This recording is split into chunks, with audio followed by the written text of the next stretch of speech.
This is Arvin Vohra, founder of Vohra Method and author of The Equation for Excellence, How to Make Your Child Excel at Math.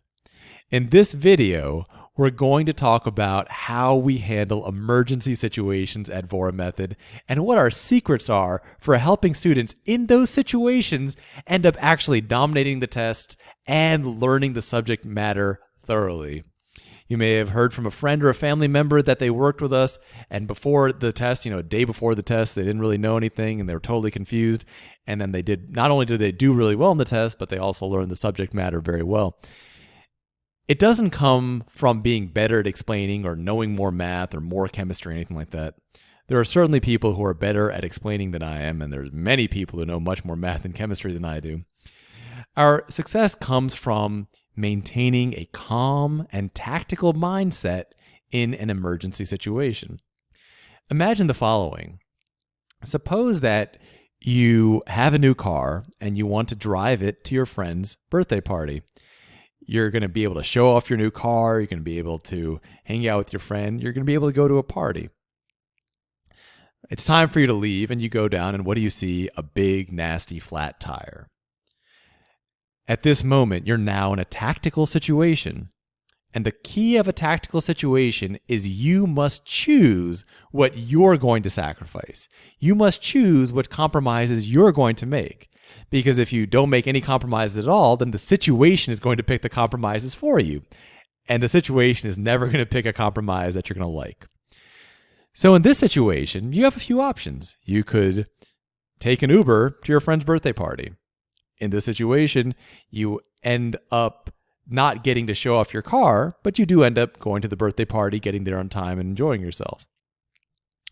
You could choose to just stay home. That way, you don't go to the birthday party at all.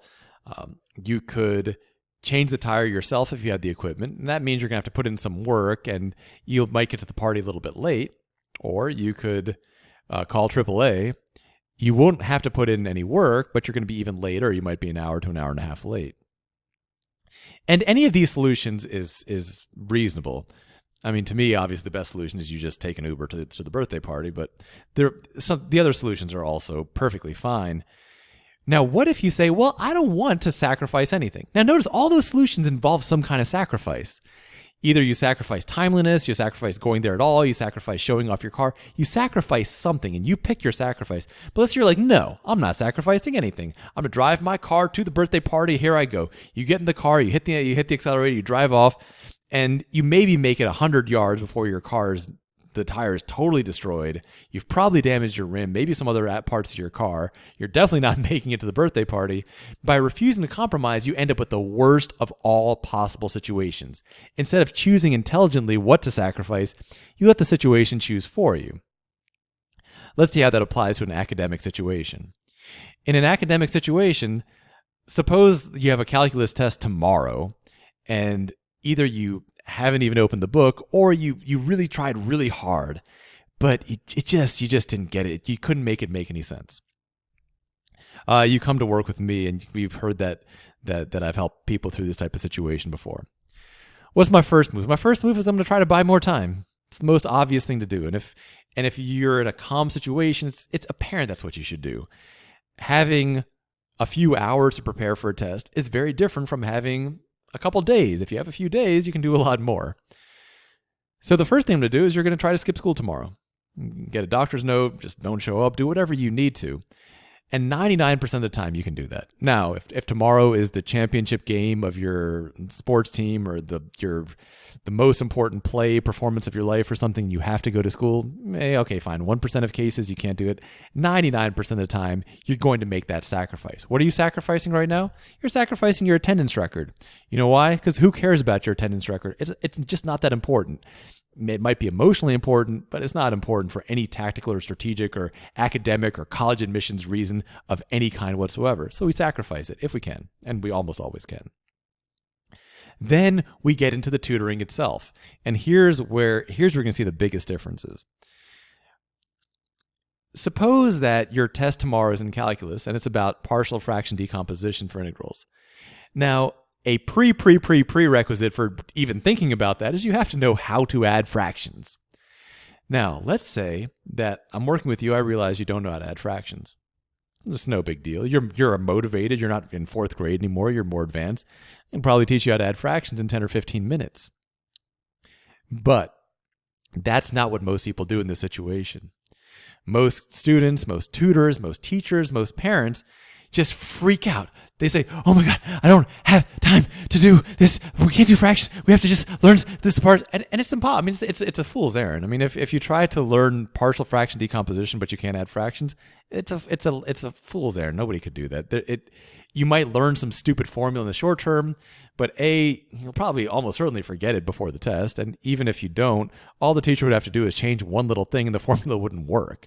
And every teacher for calculus is going to do that. So suppose psychologically, this is what a lot of other tutors will do. They'll just feed into that anxiety and say, oh, we can't do that. So what do? They try to find some way to avoid teaching the adding fraction. They find some workaround.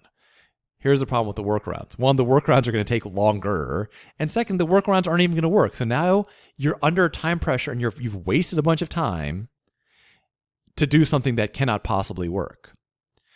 Why? Because you let your emotions get away with you, or the tutor let your emotions get away with him.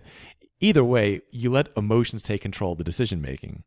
Anybody calm will say, okay, if you want to learn how to unadd fractions, that's basically what decomposition is. You first have to learn to add fractions. Common sense. Otherwise, you would have no idea what you were doing. And so that's what we're going to do. We're going to build up that skill. Just like if you're building a house, you want to build the foundation, the floors, and the walls and the roof. You don't start with the skylights because that would be extremely idiotic. It doesn't stop there. We're going to see, well, what are the other likely things that you need in order to do that topic? What scaffolding is missing, essentially? Let's say that your test tomorrow is on U substitution, if it's in calculus. If you're having difficulty with the U substitution, 99% of the time, it just means you forgot how to do the chain rule. It's no big deal. It happens to a lot of people.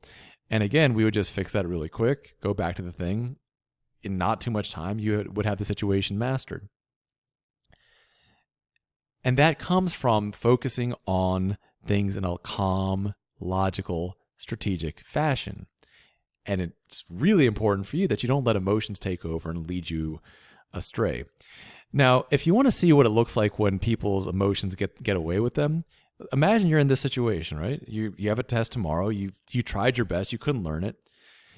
What happens now? If you listen to people in these situations, the student will say to themselves, oh, I should have done this differently 2 weeks ago. Or maybe your parents will say, you should have studied harder, a month ago. Or maybe a tutor will say, well, what you should have done is last week, you should have done this. And all of that might be true. I'm not saying it's not true. What I'm saying is just not important right now. You don't have a time machine. I certainly don't know how to build one, and I doubt that your parents or tutor or teacher would know how to do that. And so while maybe that might be a useful thing to think about at the end of this particular situation, right now, it's purely an emotional expression. What you should have done 2 weeks ago has literally nothing to do with the situation at hand right now. That's pure emotions. And spending even 1 second of time thinking about that is just wasting your time. You don't have that time right now. Now, after the test, yeah, you might want to reevaluate and find some better way to handle this. Because, of course, tactical tutoring, you end up needing a lot of time. It can be very time-consuming. It's stressful. It's certainly expensive. All those things, but it's an irrelevant thing to think about right now. As long as you stay calm and tactical, in a couple days, in a few hours, we can get you exactly where you need to be. One important note: when we say that if you're gonna, we will be able to get you where you need to be in a couple of days, that usually doesn't mean 1 hour a day. If you've missed an entire semester of work, it's probably going to be about 10 or 12 hours a day. So be ready for that. Now, if it's something small like quiz or whatever, then yeah, it'll probably take an hour. But again, that tactical situation is about prioritizing what's going to work, spending whatever time you need to build up those skills, and focusing on staying calm and tactical and not letting your emotions get away with you. If you want to learn more about Vohra Method, you can visit us at vohramethod.com, or you can email me at learn@vohramethod.com.